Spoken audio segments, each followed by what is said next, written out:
আসসালামু আলাইকুম প্রিয় ভিউয়ার্স, আপনাদের মাঝে একটা বিষয় নিয়ে হাজির হলাম, যেটা হলো পাকিস্তানের বিপক্ষে বাংলাদেশ টিম ঘোষণা করা হয়েছে। যে টিমে দুইজন প্লেয়ারকে আমার একটু পছন্দ হয়নি। পছন্দ বলতে দুইজন প্লেয়ারকে পরিবর্তন করলে হয়তো টিমটা আরও একটু ব্যালেন্স হতো। দুইজন, তার ভিতরে একজন হলো নাইম শেখের পরিবর্তে আমার মতে ইনামুল হক বিজয়কে নিলে খুব ভালো হতো। ইনামুল হক বিজয় ওয়ানডে এবং টি-20-র জন্য আমার কাছে পারফেক্ট মনে হয়।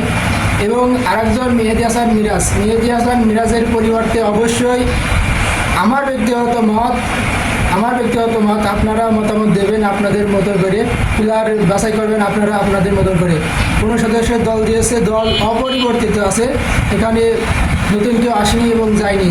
আগের যে শ্রীলঙ্কার যে টিমটা হয়েছিল সেই টিমটাই আবার এখানে জয়েন দিয়েছে।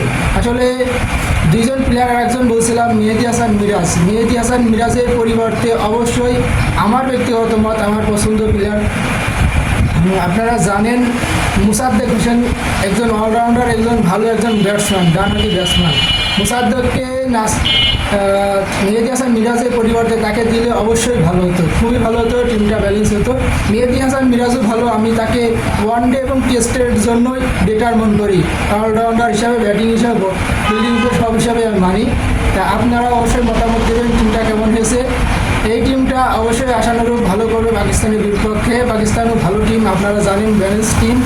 ইতিমধ্যেই পাকিস্তান অনেক সিরিজ জিতেছে এবং ভালো খেলা খেলেছে। আসলে বাংলাদেশ টিমটা কেমন হয়েছে আপনাদের প্রেডিকশন দেবেন। ধন্যবাদ সবাইকে।